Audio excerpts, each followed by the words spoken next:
Hey, welcome back in, everybody. We're talking about your money now in a couple of different areas here where the markets are in terms of your 401k, but also how staying healthy can make you wealthy. Marshall Clay with the Welsh Group joins us this morning by FaceTime to talk about that. Good to see you this morning.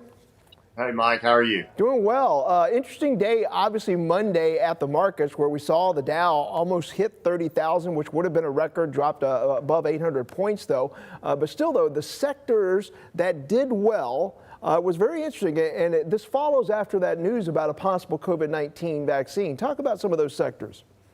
Yeah, so I think a great learning point here for your viewers is that money always flows where the deals are or where the perceived deals are. And I think what you saw, throughout really 2020 was that the perceived deals were in, the technology sector, maybe a couple of other sectors that can not only survive through COVID-19, but really thrive. And so you've seen that in the Microsofts, the Apples, the Teslas, all these sort of tech companies that don't really, rely on people out and about in the economy.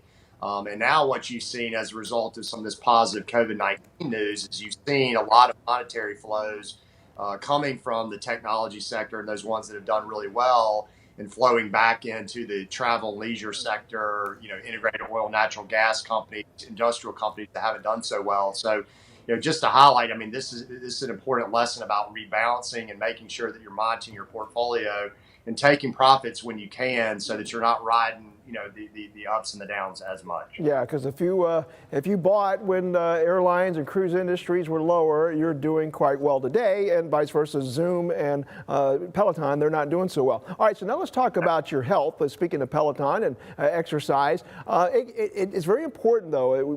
Not everybody's invested in the stock market, we know that, but they can be invested in being healthy. So talk about being healthy helps you in terms of your wealth. Yeah, I mean, diet, exercise, sleep, that's really an investment in your body. And I think, when you look at some of the sort of unfortunate themes in our country right now, we've got very high obesity, heart disease rates in this country.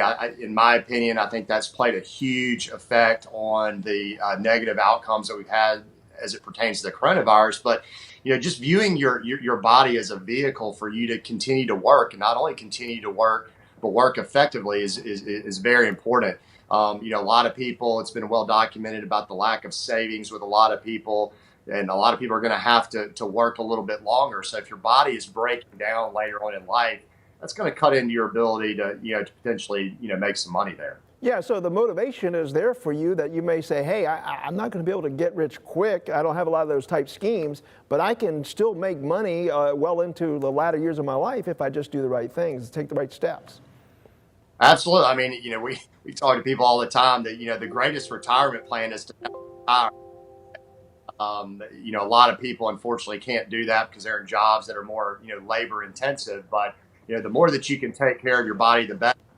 Save you a lot of money just in the short run on co-pays and go to these doctor visits. There was some research done where average doctor visit now, not the run-of-the-mill maintenance visit, but the average doctor visit is costing people around $290. So if you can avoid that, if you can go 10 years without having to go see the doctor, I mean, that's money in your pocket. There you go. All right, Marshall Clay from the Welsh Group. Appreciate the info and the conversation today. Thank you, sir. All right, Mike. Good morning.